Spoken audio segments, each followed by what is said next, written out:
నమస్తే welcome to వి3 news లక్ష్యం సమాజహితం ఇక వార్తలకు వెళ్లే ముందు ముఖ్యాంశాలు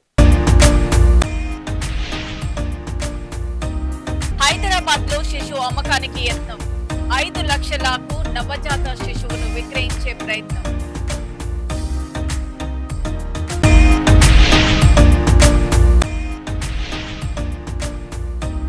ప్రధాని సభలో ఆసక్తికర ఘటన పవన్ ను సీఎం అని పిలిచి బాబుకి షాక్ ఇచ్చిన కేంద్ర మంత్రి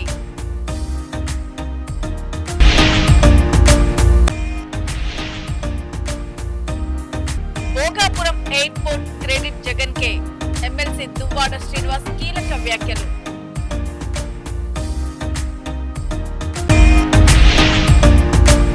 వికసిత్ భారత్ కు ఏపీ అండగా ఉంటుంది ప్రధాని మోదీ దార్శనికతను ప్రశంసించిన సీఎం చంద్రబాబు పవన్ కళ్యాణ్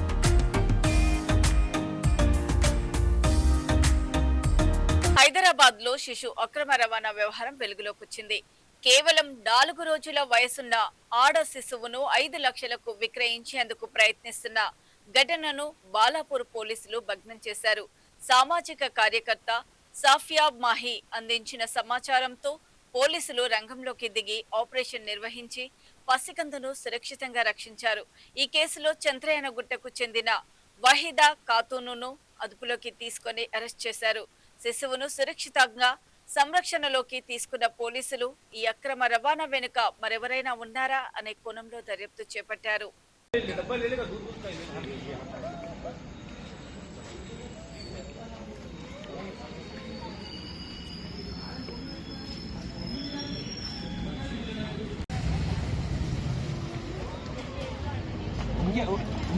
आप भी सामने हो उनके हाथ में उनको भी दो नहीं आपने माँ आप उसको बेटे इधर आ जाओ उनको दो देखिए गर्दन हाँ गर्दन देखिए इधर से PS का बोर्ड आता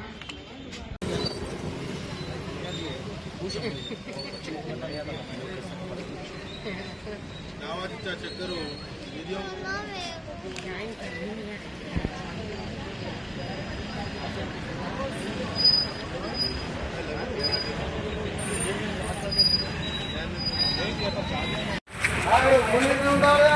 बाबा तुम फोन कर रहा हूँ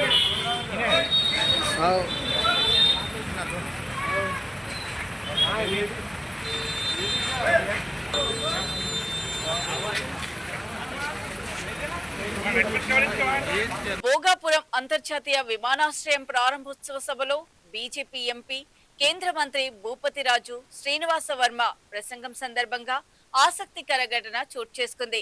తన ప్రసంగంలో ఉప ముఖ్యమంత్రి పవన్ కళ్యాణ్ ను రాష్ట్ర ముఖ్యమంత్రి పవన్ కళ్యాణ్ గా పేర్కొన్నారు. ప్రసంగం చివర్లో కూడా మరోసారి అదే విధంగా ప్రస్తావించడంతో సభలో ఈ వ్యాఖ్య చర్చనీయాంశమైంది. ఈ ఘటనకు సంబంధించిన వీడియో ప్రస్తుతం సోషల్ మీడియాలో వైరల్ అవుతోంది.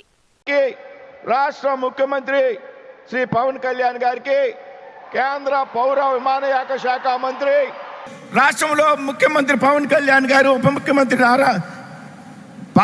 ముఖ్యమంత్రి చంద్రబాబు నాయుడు గారు ముఖ్యమంత్రి నారా చంద్రబాబు నాయుడు గారు ఉప ముఖ్యమంత్రి పవన్ కళ్యాణ్ గారి సారథ్యంలో రాష్ట్ర ముఖ్యమంత్రి శ్రీ పవన్ కళ్యాణ్ గారికి కేంద్ర పౌర విమానయాన శాఖ మంత్రి రాష్ట్రంలో ముఖ్యమంత్రి పవన్ కళ్యాణ్ గారు ఉప ముఖ్యమంత్రి ముఖ్యమంత్రి చంద్రబాబు నాయుడు గారు ఉప ముఖ్యమంత్రి చంద్రబాబు నాయుడు గారు ఉప ముఖ్యమంత్రి పవన్ కళ్యాణ్ గారి సారథ్యంలో భోగాపురం అంతర్జాతీయ విమానాశ్రయం శంకుస్థాపన నుంచి పనుల పురోగతి వరకు జరిగిన అభివృద్ధికి మాజీ ముఖ్యమంత్రి వైఎస్ జగన్మోహన్ రెడ్డి ప్రభుత్వానికే పూర్తి క్రెడిట్ దక్కుతుందని వైసీపీ ఎమ్మెల్సీ దువ్వాడ శ్రీనివాస్ పేర్కొన్నారు. వైఎస్ఆర్సీపీ ప్రభుత్వ హయాంలోనే భూసేకరణ ప్రక్రియ పూర్తి చేసి ప్రధాన నిర్మాణ పనులకు శ్రీకారం చుట్టామని తెలిపారు. ప్రస్తుతం ప్రాజెక్టు పూర్తయిన తర్వాత దాని మైలేజ్ క్రెడిట్ ను కూటమి ప్రభుత్వం దక్కించుకోవాలని ప్రయత్నిస్తోందని విమర్శించారు. ఉత్తరాంధ్ర సమగ్ర అభివృద్ధికి భోగాపురం విమానాశ్రయం కీలక మైలురాయిగా నిలుస్తుందని పేర్కొంటూ ఈ ప్రాజెక్ట్ ని వేగవంతం చేయడంలో గత వైఎస్ఆర్సీపీ ప్రభుత్వం చేసిన కృషిని ప్రజలు ఎప్పటికీ గుర్తుంచుకుంటారని దువ్వాడ శ్రీనివాస్ అన్నారు. అందరికీ నమస్కారం. భోగాపురం ఎయిర్పోర్ట్. మరి భోగాపురం ఎయిర్పోర్ట్ నిర్మాణానికి సంబంధించి చాలా చర్చలు జరుగుతున్నాయి. క్రెడిట్ చోరీ గురించి కూడా చాలా చర్చలు జరుగుతున్నాయి. మరి రేపు ఆగస్టు 1వ తారీఖున మరి దేశ ప్రధాని నరేంద్ర మోదీ గారి చేతుల మీదుగా ప్రారంభోత్సవానికి కూడా నోచుకుంది. మరి భోగాపురం ఎయిర్పోర్ట్, ఇంటర్నేషనల్ ఎయిర్పోర్ట్ నిర్మాణంలో ఎవరి భాగస్వామ్యం ఎంత, ఎవరి క్రెడిట్ చోరీ చేయాల్సినటువంటి అవసరం ఉంది అన్నది స్పష్టంగా ఒక్కసారి వెనక్కి వెళ్ళి ఆలోచిస్తే విషయం అంతా మనకు అర్థమైపోతుంది. రాష్ట్ర విభజన జరిగిన తర్వాత 2014లో ఏర్పాటైనటువంటి మొదటి ప్రభుత్వం చంద్రబాబు నాయుడు గారి ప్రభుత్వం. చంద్రబాబు నాయుడు గారి కాలంలోనే భోగాపురం ఇంటర్నేషనల్ ఎయిర్పోర్ట్ అక్కడికి విశాఖపట్నం నుంచి షిఫ్ట్ చేయాలని ఆలోచన చేసే దానిలో భాగంగా ప్రయత్నాలు ప్రారంభించడం జరిగింది. మరి వారి కాలంలోనే కేంద్ర ప్రభుత్వం తాలూకు అనుమతుల గురించి ప్రయత్నించడం జరిగింది. ఆ ప్రయత్నంలో భాగంగా మరి టెండర్స్ కూడా 2016లోనే ఇవ్వటం జరిగింది. ఎయిర్పోర్ట్స్ అథారిటీ ఆఫ్ ఇండియా వాళ్ళు ఈ టెండర్స్ని కైవసం చేసుకోవటం కూడా జరిగింది. మరి ఇంత జరిగిన తర్వాత ఎక్కడ బెడ్స్ కొట్టింది? వీళ్ళ ప్లాన్ ఏంటంటే ఎయిర్పోర్ట్ల నిర్మాణం జరిగిన, సీపోర్ట్ల నిర్మాణం జరిగిన ముందు ల్యాండ్ బ్యాంక్ చేస్తారు, భూసేకరణ చేస్తారు, అక్రమ భూసేకరణ, అనవసర భూసేకరణ చేస్తారు. ఈ ఎయిర్పోర్ట్ కంట 5,000 ఎకరాలు కావాలంట. 5,000 ఎకరాలు ఎయిర్పోర్ట్ పేరుతో సేకరించే దానిలో చంద్రబాబు నాయుడు గారు నిమగ్నం అయిపోయారు. అంటే 5,000 ఎకరాలు ఎప్పుడైతే ప్రయత్నించారో 5,000 ఎకరాలకు సంబంధించిన రైతులందరూ కూడా నిరసనలు తెలియజేశారు, ఇవ్వటానికి నిరాకరించారు. ఆఖరికి కోర్టులు. భోగాపురం అంతర్జాతీయ విమానాశ్రయం ప్రారంభోత్సవ వేదికపై ముఖ్యమంత్రి నారా చంద్రబాబు నాయుడు రాష్ట్ర అభివృద్ధిపై కీలక ప్రకటన చేశారు. 2027 నాటికి పోలవరం ప్రాజెక్ట్ ని పూర్తి చేసి ప్రజలకు అంకితం చేస్తామని, 2028 నాటికి అమరావతి రాజధాని తొలిదశ నిర్మాణాన్ని పూర్తి చేస్తామని వెల్లడించారు. రాష్ట్ర పునర్నిర్మాణము, మౌలిక వసతుల అభివృద్ధికి ప్రభుత్వం ప్రాధాన్యత ఇస్తోందని చెప్పారు. ఈ సందర్భంగా ఉప ముఖ్యమంత్రి పవన్ కళ్యాణ్ మాట్లాడుతూ ప్రధాని నరేంద్ర మోదీ కలలుగన్న వికసిత్ భారత్, ఆత్మ నిర్భర్ భారత్ లక్ష్యాల దిశగా దేశం వేగంగా ముందుకు సాగుతోందని అన్నారు. రహదారులు, రైల్వేలు, ఓడరేవులు, విమానాశ్రయాలు, డిజిటల్ మౌలిక సదుపాయాలు, రక్షణ, తయారీ, పునరుత్పాదక ఇంధనం వంటి ప్రతి రంగంలో దేశంలో విప్లవాత్మక మార్పులు చోటు చేసుకుంటున్నాయని ఆయన కొనియాడారు. 2027 భోగాపురంలో చెప్తున్నాను, పోలవరాన్ని పూర్తి చేసి మన ప్రధాని చేతుల మీద జాతికి అంకితం చేస్తామని హామీ ఇస్తున్నాం. 2028 అమరావతి మొదటి దశ పనులన్నీ పూర్తి చేసి మన ప్రధానమంత్రి నరేంద్ర మోడీ గారి చేతుల మీదుగా ప్రారంభిస్తామని మీ అందరికీ హామీ ఇస్తున్నాను. Honorable Modi ji, your vision of Vikasit Bharat and Atmanirbhar Bharat is transforming the nation across every sector, from highways to railways, from ports to airports, from digital infrastructure to defense, manufacturing and renewable energy. చరిత్ర కేవలం మన నిర్మించిన కట్టడాలను మాత్రమే గుర్తుంచుకోదు, వాటి ద్వారా నిర్మితమైన భవిష్యత్తుని గుర్తుంచుకుంటుంది. పల్నాడు జిల్లాకు చెందిన వైసీపీ సోషల్ మీడియా జిల్లా వైస్ ప్రెసిడెంట్ నన్నపనేని వెంకట్రావు చౌదరిని గుర్తు తెలియని వ్యక్తులు కిడ్నాప్ చేశారని ఆయన కుటుంబ సభ్యులు ఆరోపించారు. ఈ ఘటనపై వినుకొండ పోలీస్ స్టేషన్ లో ఫిర్యాదు చేయడానికి వెళ్లిన పోలీస్ కంప్లైంట్ స్వీకరించడం లేదని కుటుంబ సభ్యులు ఆవేదన వ్యక్తం చేశారు. భర్త ఆచూకీ తెలియక తీవ్ర ఆందోళనకు గురైన వెంకట్రావు చౌదరి భార్య కన్నీరు మున్నీరవుతూ వెంటనే ఆయనను క్షేమంగా గుర్తించి న్యాయం చేయాలని పోలీసులను కోరారు.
కన్నపనే రేణుక మా ఆయన కన్నపనే రేణుక 5 నుంచి ఆయన కనబట్టలేదండి. ఎవరు వచ్చి తీసుకెళ్లారంట. ఆఫీస్ దగ్గరికి వచ్చి ఇక్కడికి వచ్చి కంప్లైంట్ ఇస్తే కంప్లైంట్ ఎవరు తీసుకోవట్లేదండి. ఇక్కడ పోలీస్ స్టేషన్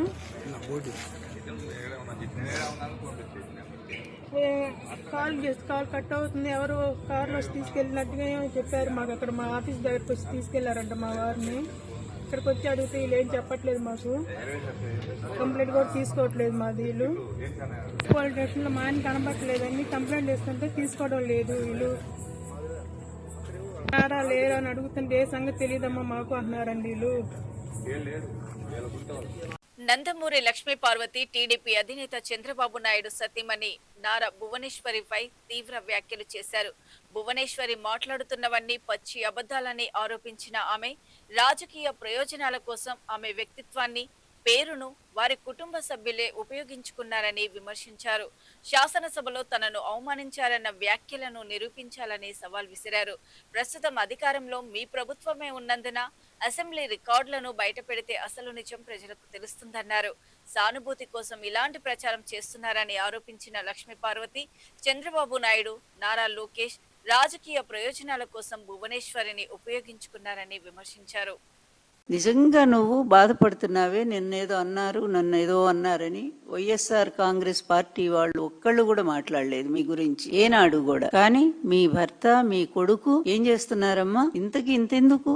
ఇప్పుడు మీరు కాదన్నా అవునన్నా మీ తల్లిగా నన్ను స్వీకరించినా స్వీకరించకపోయినా తల్లి స్థానంలో ఉన్నదాన్ని నేను. ఎన్టీఆర్ గారు కొన్ని లక్షల మంది జనం ముందు మరీ ప్రకటించి వివాహం చేసుకున్నటువంటి ఒక ధర్మబద్ధమైన భార్యని నేను. ఆమెను ఉన్నాను కదా. ఆ రోజు నుంచి ఈ రోజు వరకు కూడా నా క్యారెక్టర్ అసాసినేషన్ ఎంత దారుణంగా చేస్తున్నారో నీ భర్త దగ్గర నుంచి నీ కొడుకు. మొన్న కూడా ఎవరినో కూర్చోబెట్టి నా మీద 60 ఏళ్ల వయసులో నన్ను అవమానం చేశాడే. మరి ఒక్కసారి నిజమైన తల్లివైతే, నిజంగా స్త్రీ అని చెప్పి నువ్వు బాధపడతా ఉన్నావే, సాటి స్త్రీల బాధ గురించి ఆలోచించాల్సిన అవసరం నీకు లేదా? నీ బాధ నీ ఒక్కదానికైనా? నువ్వేమైనా ప్రత్యేకమా?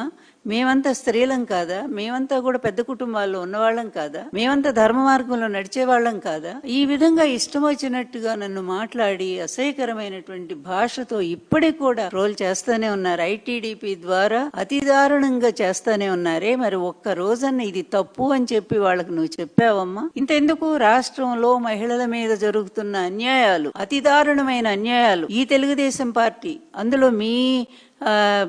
నీ భర్త చంద్రబాబు నాయుడు గారు ముఖ్యమంత్రిగా ఉన్న ఈ సమయంలో, అలాగే నీ కొడుకు ప్రకటించబడినటువంటి ఒక ముఖ్యమంత్రిగా పరిపాలన చేస్తున్నటువంటి ఈ రాష్ట్రంలో ఇప్పటి వరకు కొన్ని వందల మంది మహిళల మీద అత్యాచారాలు, అఘాయిత్యాలు, అదేవిధంగా వాళ్ళ మీద దారుణంగా అవమానించటాలు, ఆఖరు బట్టలు తీసి రోడ్డు మీద మీ తెలుగుదేశం వాళ్ళు కొడతా ఉంటే ఇంతవరకు ఒక్కళ్ళన్నా నీ భర్త గాని నీ కొడుకు గాని వాళ్ళు ఇది తప్పు, ఇలా చేయకూడదని వాళ్ళ మీద కేసులు పెట్టించారా? ఒక్కడినన్నా అరెస్ట్ చేయించారా? పసి కోనలే మైన ఎగువ ప్రాంతాల్లో కురుస్తున్న భారీ వర్షాల ప్రభావంతో శ్రీరామ్ సాగర్ ప్రాజెక్టుకి వరద ప్రవాహం కొనసాగుతుంది. ప్రస్తుతం ప్రాజెక్టులోకి 40,380 క్యూసెక్యుల ఇన్ఫ్లో నమోదవుతుంది. శ్రీరామ్ సాగర్ ప్రాజెక్టు పూర్తి స్థాయి నీటి మట్టం 1,091 అడుగులు కాగా ప్రస్తుతం జలాశయంలో 1,071.20 అడుగుల నీటి మట్టం నమోదైంది. పూర్తి స్థాయి నీటి నిల్వ సామర్థ్యం 80.50 టీఎంసీలు ఉండగా ప్రస్తుతం 25,353 టీఎంసీల నీరు నిల్వ ఉంది. ఎగువ ప్రాంతాల నుంచి వరద ప్రవాహం కొనసాగుతున్న నేపథ్యంలో ప్రాజెక్టు పరిస్థితిని అధికారులు ఎప్పటికప్పుడు పర్యవేక్షిస్తూ అవసరమైన చర్యలు చేపడుతున్నారు.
కనీస వేతనాల సాధన కోసం అనకాపల్లి జిల్లా కలెక్టరేట్ ను వివోఏ, అంగన్వాడీ, ఆశా, శానిటేషన్ కార్మికులు ముట్టడించారు. చలో కలెక్టరేట్ కార్యక్రమంలో భాగంగా వందలాది మంది కార్మికులు భారీ సంఖ్యలో తరలి రావడంతో కలెక్టరేట్ ప్రాంగణం నినాదాలతో మారుమోగింది. సుప్రీంకోర్టు ఆదేశాలను అమలు చేసి తమకు నెలకు 26,000 కనీస వేతనం చెల్లించాలని వారు ప్రభుత్వాన్ని డిమాండ్ చేశారు. ఎన్నో ఏళ్లుగా ప్రజలకు సేవలు అందిస్తున్నప్పటికీ తమ సమస్యలు పరిష్కారం కావడం లేదని ఆవేదన వ్యక్తం చేశారు. కనీస వేతనాలతో పాటు ఉద్యోగ భద్రత, ఇతర సంక్షేమ ప్రయోజనాలు కల్పించాలని కోరుతూ ప్రభుత్వానికి వ్యతిరేకంగా నినాదాలు చేశారు. తమ డిమాండ్లు నెరవేరే వరకు ఉద్యమాన్ని కొనసాగిస్తామని కార్మిక సంఘాల నాయకులు హెచ్చరించారు.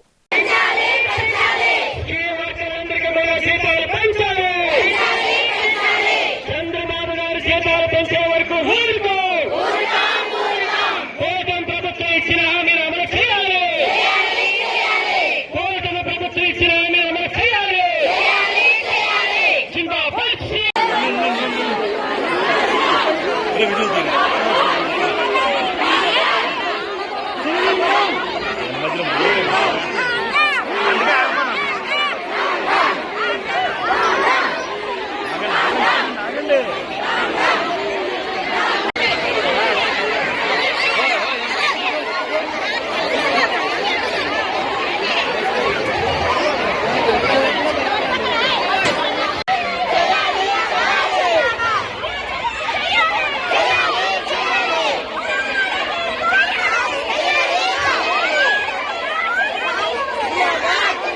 చిత్తూరు జిల్లా గుడిపల్లి మండలంలో ఓ వివాహిత ప్రియుడు కోసం భర్త 2 పిల్లలను వదిలి వెళ్లిన ఘటన కలకలం రేపింది. రాంగ్ కాల్ తో పరిచయమైన బాలాజీ నాయక్ తో ప్రేమలో పడిన శోభ నెల రోజుల క్రితం ఇంటి నుంచి వెళ్లి కుప్పంలోని ఓ ఆలయంలో అతడిని వివాహం చేసుకుంది. భార్య కనిపించడం లేదని భర్త ఫిర్యాదు చేయగా అనంతరం ఇద్దరిని బంధువులు గుర్తించి పోలీసులకు అప్పగించారు. భర్త వేధింపుల కారణంగానే వెళ్లిపోయానని శోభ చెబుతూ ఉండగా ఆమె ఒత్తిడితోనే పెళ్లి చేసుకున్నానని బాలాజీ నాయక్ తెలిపాడు. ఇరు వర్గాల వాదనల నేపథ్యంలో పోలీసుల విచారణ కొనసాగిస్తున్నారు. పేరు బాలాజీ నాయక్. నేను లవ్ చేసింది శోభ అని. నాకైతే రాంగ్ నెంబర్లో కలిసింది అమ్మాయి. 3 నెలల నుంచి పరిచయం ఫోన్లో, ఒకసారి కూడా కలవలేదు. నిన్న సాయంత్రం ఇద్దరం కలిసి పెళ్లి చేసుకున్నాం గంగమ్మ గుడిలో, తిరుపతి గంగమ్మ గుడిలో పెళ్లి చేసుకున్నాం. తర్వాత రోజు అందరూ కలిసి అంటే పోలీస్ కేసులో దొరికాం. తెలుసు తనకి 2 పిల్లలు, తన అమ్మగుడు కూడా బ్రతికే ఉన్నాడు అని చెప్పింది. డైవర్స్కి అప్లై చేశాను, వచ్చిన తర్వాత పెళ్లి చేసుకున్నాం అని చెప్పింది. నీకు పెళ్ళైందా? నాకు పెళ్లి కాలేదు. నాకేమో 22 సంవత్సరాలు, తనకేమో 32. అలా ఉండొచ్చు అనుకుంటున్నా. మరి నీకన్నా పెద్దది కదా? పెద్దది. తను వచ్చి చేసుకో పెళ్లి చేసుకో అని తన బలవంతంతో వచ్చేసాడు. నాకు నువ్వు కావాలి, నువ్వు లేకపోతే నేను చచ్చిపోతావు అని చెప్పి. అదే టైంలో భర్త ముందు భర్తను చంపేస్తా అని చెప్పి, తన రాకపోతే నేను చచ్చిపోతా అని చెప్పి తన భర్తని చంపేసి మన ఇద్దరం కలిసి ఉందాం అని చెప్పింది. వాళ్ళతో మాట్లాడుతుంటా అని చెప్పి టార్చర్ చేసేవాడు, కొట్టేవాడు. వాళ్ళ మీద గాయాలు కూడా ఉన్నాయి. మరైతే అలా కొట్టుంటే ఇన్స్టాగ్రామ్ మామూలుగా ఫోన్ మాట్లాడడం అంతా చూడడం కూడా నిజమే. నేను చెప్పా, అవును ఇన్స్టాగ్రామ్ చూస్తా, ఫేస్బుక్ చూస్తా, నేను ఆ ఫోన్లో మా ఫ్రెండ్స్తో మాట్లాడతా, ఇలాంతా నీ ముందరనే కూడా చేస్తా, ఎందుకు ఇలా అంత అనుమానిస్తావు, ఎందుకు ఇలా కొడతావు తిడతావు అని అడిగా. ఆయన కూడా అతనికి నా మీద అనుమానం ఎక్కువైంది, కొట్టడం తిట్టడం స్టార్ట్ అయింది.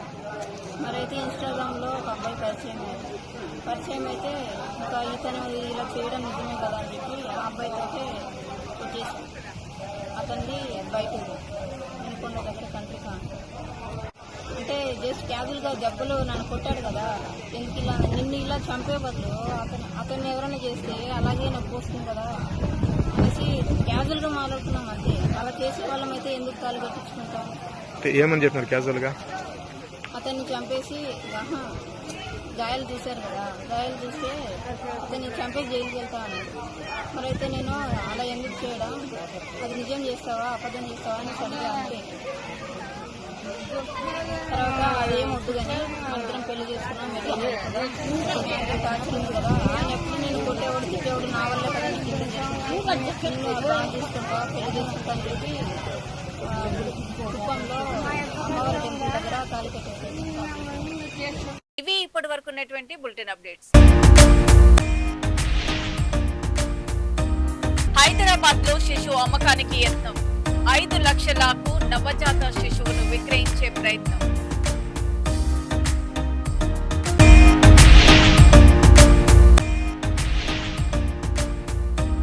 ప్రధాని సభలో ఆసక్తికర ఘటన. పవన్ ను సీఎం అని పిలిచి బాబుకి షాక్ ఇచ్చిన కేంద్ర మంత్రి.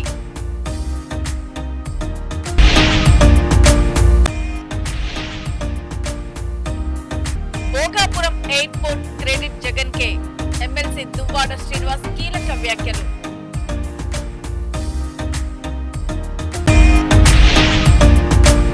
వికసిత్ భారత్ కు ఏపీ అండగా ఉంటుంది. ప్రధాని మోదీ దార్శనికతను ప్రశంసించిన సీఎం చంద్రబాబు, పవన్ కళ్యాణ్.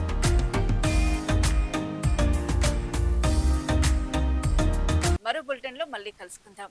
అప్పటి వరకు చూస్తూనే ఉండండి V3 న్యూస్. లక్ష్యం సమాజహితం. నమస్తే.